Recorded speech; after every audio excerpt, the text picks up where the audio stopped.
দর্শক জানেন যে আপনারা খোকসা শিমুলিয়া এলাকায় শিয়ালডাঙ্গাতে আজ ভোর 6টা সাড়ে 6টার দিকে আর কি একটি সড়ক দুর্ঘটনা ঘটে। সেখানে 4 জন মাদ্রাসা শিক্ষার্থী ঘটনাস্থলেই নিহত হন।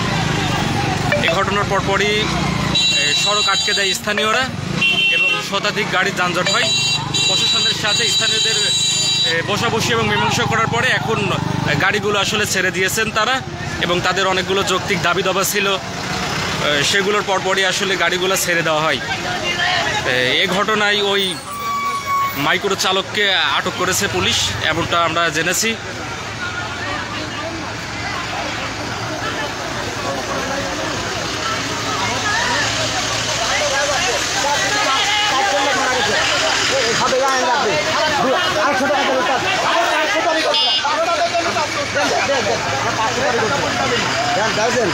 আমরা একটা গাড়ির ক্ষয়ক্ষতি করি নাই, একটা গাড়ি ভাঙি নাই। গাড়ির ড্রাইভারদের হেল্পারদের শ্রদ্ধা জানাচ্ছি। চারটা বাচ্চা মসজিদ থেকে নামাজ পড়ে বাড়ানোর পথে মৃত্যুবরণ করছে। একটা এক পিছন থেকে হয়তো মারি একবার ডুবে ফেলেছে, আর একটা বাচ্চা খুব খারাপ অবস্থা, তার দৃশ্য বলার মতো। গাড়ি চালককে আটক হয়েছে ভাই? গাড়ি চালককে আটক হয়েছে? গাড়ি চালকের খোঁজ পাওয়া যায়নি। ও গাড়ি চালকের 4 জন যাত্রী আমাদের এবারে আছে।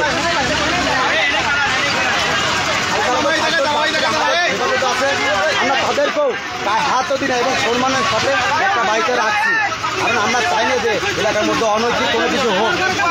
ড্রাইভার প্রতি শ্রদ্ধা জানাইছি, এলাকার চেয়ারম্যান মেম্বার অন্যান্য যারা আছে কত শ্রদ্ধা কারো ভাঙি নাই। অ্যাক্সিডেন্টটা কখন ঘটেছে? 6টার সময় আসতেছিল ওই সময় ঘটনা। আচ্ছা, সড়ক অবরোধ করেন আপনারা কত সময়? 1.5 ঘন্টা। 1.5 ঘন্টা আমরা যখন কোনো লোক না পাই, 1 থেকে 2 ঘন্টা কোনো লোক না পাই, তখন আমার বিবেকের কারণে আমি বলছি আমি সর্বপ্রথম এই সড়কটা অবরোধ করি। এটা অনৈতিক কাজ, পরবর্তীতে কিছু হবে না, লাশ নিয়ে বউ দিতে হবে বা কেউ কোনো কিছু করবে না। আসবে সবাই, যখন পর অবরোধ করবো তখন। কিন্তু আমি অবরোধ। পুলিশ প্রশাসন কখন আসছে? পুলিশ প্রশাসন আসছে আমি হয়তো 2 ঘন্টা পরে আসছে। ঘটনার পর ঘটনা 2 ঘন্টা পরে, এটাই হচ্ছে বাস্তব, যে যেটাই বলুক আর কি। তো এটাই বাস্তব, ঘটনা 2 ঘন্টা পরে আসছে। তবে ফায়ার সার্ভিস আমি এসে দেখছি কর্মরত অবস্থায় ছিলেন, দায়িত্বটা পালন করছে কঠিনভাবে।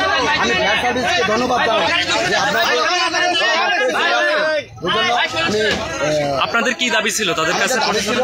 যে হচ্ছে এই রাস্তা হচ্ছে পোস্টমার্টম, প্রথম পোস্টমার্টম হবে না, দ্বিতীয়টা হচ্ছে এই একই ফ্যামিলি 2টা মেয়ে, সে 2টা মারা গেছে, তারাই মারা গেছে, ভ্যান চালক বাপ। ঠিক আছে, এই যে একটা ডিসির দাবি ছিল, ডিসির আসার দাবিটা হচ্ছে সব মেয়েরা বলছে যে আমি দিব, আমাদের এলাকার কিছু সাহায্য করবে। এবং একটা মেয়ে খুব গুরুতর অবস্থা, আহত, কুষ্টিয়াতে আছে, তার ঢাকা নিয়ে যাবে। মোট কতজন মারা গেছে? মোট 4 জন অলরেডি মারা গেছে ঘটনাস্থলে। 4 জনই মসজিদ থেকে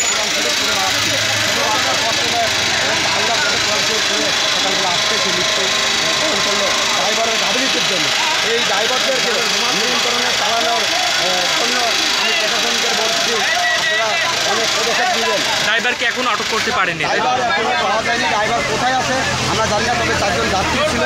আমরা কখনো কারোর সাথে খারাপ ব্যবহার করিনি। ওইগুলো আপনারা আপনাদের হেফাজতে রেখেছেন? মাইক্রো গাড়িতে যাত্রী ছিল, এই মাইক্রো গাড়িতে যাত্রী অ্যাক্সিডেন্ট করা গাড়ি যাত্রী। আপনি সাধারণত দেখেন যে কোনো গাড়ি অ্যাক্সিডেন্ট করলে গাড়ির ড্রাইভার হেল্পার ভাঙচুর করে, উড়াইয়ে দেয় এবং এই গাড়ির যাত্রীরা অনেক ক্ষতি করে। আমরা এই ধরনের কোনো কিছু করি না, কারণ আমরা চাই এলাকার মধ্যে সুন্দর সুস্থ পরিবেশে মানুষ চলুক, কোনো জ্ঞানজাম মারামারি, এই গাড়ি পুরানো এটা ওটা এগুলো ঠিক না। এই টাকাগুলো কাদের জন্য চলতেছে? টাকাগুলো ওই 4টা মেয়ে যে মারা গেছে, এই টাকাটা মেয়েদের ফ্যামিলি। আমরা চাই যে একজনের ফ্যামিলি ভ্যান চালক মানুষ ক্ষতিপূরণ দিতে পারে। তো আমরা একটা গাড়িও ভাঙচুর করি না। আমরা এই জন্য ছাত্র যারা আছে এদের আছে সুন্দরভাবে তাদের কাছে দাবি করতে কোনো অনৈতিক দাবি না। আমরা যা পারেন, যদি আপনার বিবেকের তাড়নায় বাদে আপনার একটা ড্রাইভারের গাড়িটা ভাঙতো, ভাঙি নাই, আমরা তাদের শ্রদ্ধা দেখাইছি। সেই শ্রদ্ধা অনুযায়ী যদি কোনো ড্রাইভার মনে হয় বা এমন কোনো আপনার পেজ দেখে এমন কোনো সম্মানী ব্যক্তি এবং এমন কোনো দলবল ব্যক্তি ব্যক্তি যদি মনে চায় যে চারটা ফ্যামিলির দিকে আগায় আসবেন, তাহলে আপনাদের বিনীত অনুরোধ, আমরা আগায় আসবেন এতটুকু পর্যন্ত। আপনারা আসলে যেমনটি শুনছিলেন যে 4 জন মারা গেছে, তাদের আসলে তারা সকলে অসহায়। অসহায় পরিবারের পাশে যদি আপনারা কেউ অবশ্যই দাঁড়াতে চান তাহলে অবশ্যই উপজেলা প্রশাসন এবং স্থানীয়দের সাথে যোগাযোগ করবেন। ইতিমধ্যে আপনারা দেখতে পাচ্ছেন যে গাড়িগুলো আটকানো হয়েছিল, সেগুলো মিনিট 10 হলো চলাচল শুরু করেছে এবং তাদের দাবিগুলো তারা মেনে নিয়েছে। তারপর থেকে আসলে সড়কের যে বিশৃঙ্খলা তৈরি হয়েছিল সেটা আসলে স্বতঃস্ফূর্তভাবে সমাধান হওয়ার চেষ্টা করছেন এবং সড়ক ফাঁকা এবং পরিষ্কার হচ্ছে আর কি।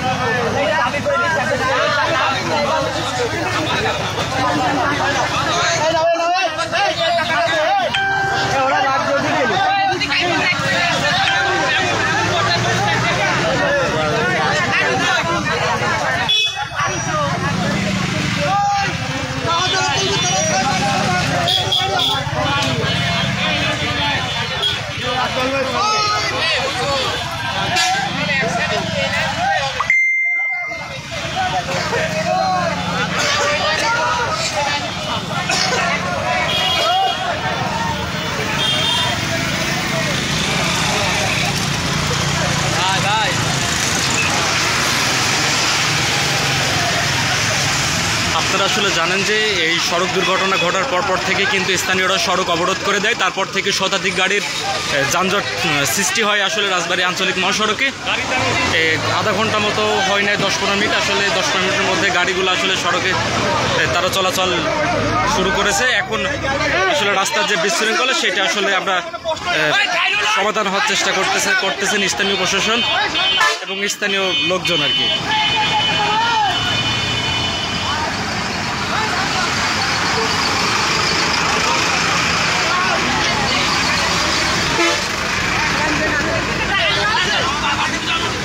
দেখে ভাই